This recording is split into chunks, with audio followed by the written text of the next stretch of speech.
Hello class, this is your instruction video for your experiment number 6 and actually experiment number 5 sa ating Google Classroom, which is the adsorption from solution or adsorption isotherm. This is actually the absorption of acetic acid to the activated charcoal, okay? And I will send dun sa may sa inyong dun sa may assignment tab ninyo as your lab report yung itong actual procedure dun sa may laboratory ng ating experiment number 5, which is the absorption isotherm. But since the face-to-face classes is not available during this pandemic, you will ask. And however, wala naman tayong magagawa doon na manood ng mga video demos in virtual laboratories. But since wala akong makita na virtual laboratory for this experiment, nag-search na lang ako ulit sa may YouTube ng video demo of how this experiment performed. And ito nga, I will send the link together with the data na obtained from the experiment. Ayan. So this is the demo of the experiment actually. Ayan. Ayan. Makikita nyo naman yan, just use your imagination or thought experiments na kunwari kayo nagka-conduct ng experiment ito. Okay? Ayan. And then dito, mapapansin niyo guys kasi is actually iba yung concentration nung acetic acid na pinipare ng nag-experiment dito. Pero dun sa may actual, okay, ang susundin niyo is yung nandito sa may procedure. Okay? I-assume niyo na doon sa may video demo is yun yung concentration ng acetic acid and nung mass ng charcoal na ginamit dito sa may video demo. And ito yung mga data na obtained dito sa may experiment. Ayan. Ayan. So this is the standardization data of for the actual concentration of the sodium hydroxide used. Ayan. So the titrant here forgot to include that it is actually titrant is sodium hydroxide. Ayan. So the table 2, ito na, dito na tayo nagkaroon ng weighing for the mass of charcoal para sa inyong mga flask kasi it performed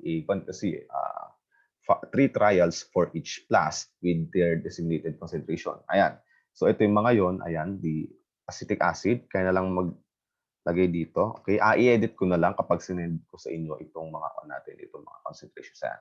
So ito yung mga yung mga titrant na na-delivered after the titration to determine the amount of the adsorbed acetic acid to the charcoal. And makikita nyo naman yan sa may experiment flow. Ayan. So nagkaroon ng adsorption, filtration, and then after that, they perform syempre, aliquot, and finally, titration.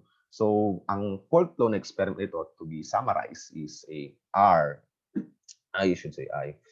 titration for the concentration of the standardized sodium hydroxide, okay, adsorption, filtration, and titration for the determination of concentration of the acetic acid, the absorbed acetic acid. And then after nun, guys, na makunin nyo,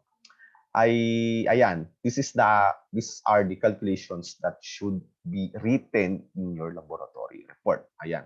You will make a graph for the Froedling isotherm, Froedling and basta adsorption isotherm, si Froedling yata yun, I think yan.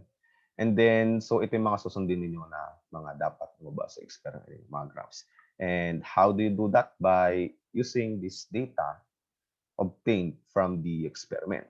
Ayan. So ang ipopost ko sa Google Classroom ninyo are the instruction video of this lecture, this video. Ayan, the instruction video of this experiment pala.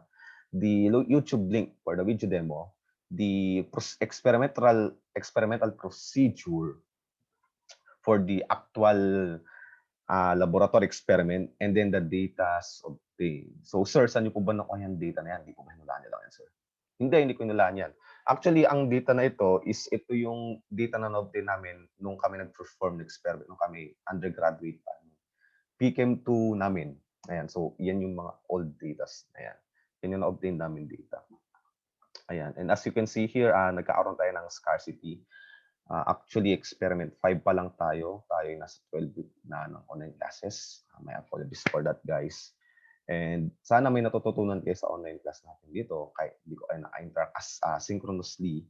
And just feel free na lang guys to message me if you have some confusions regarding the experiments or about these discussions. And if you have feedbacks, I love to hear it.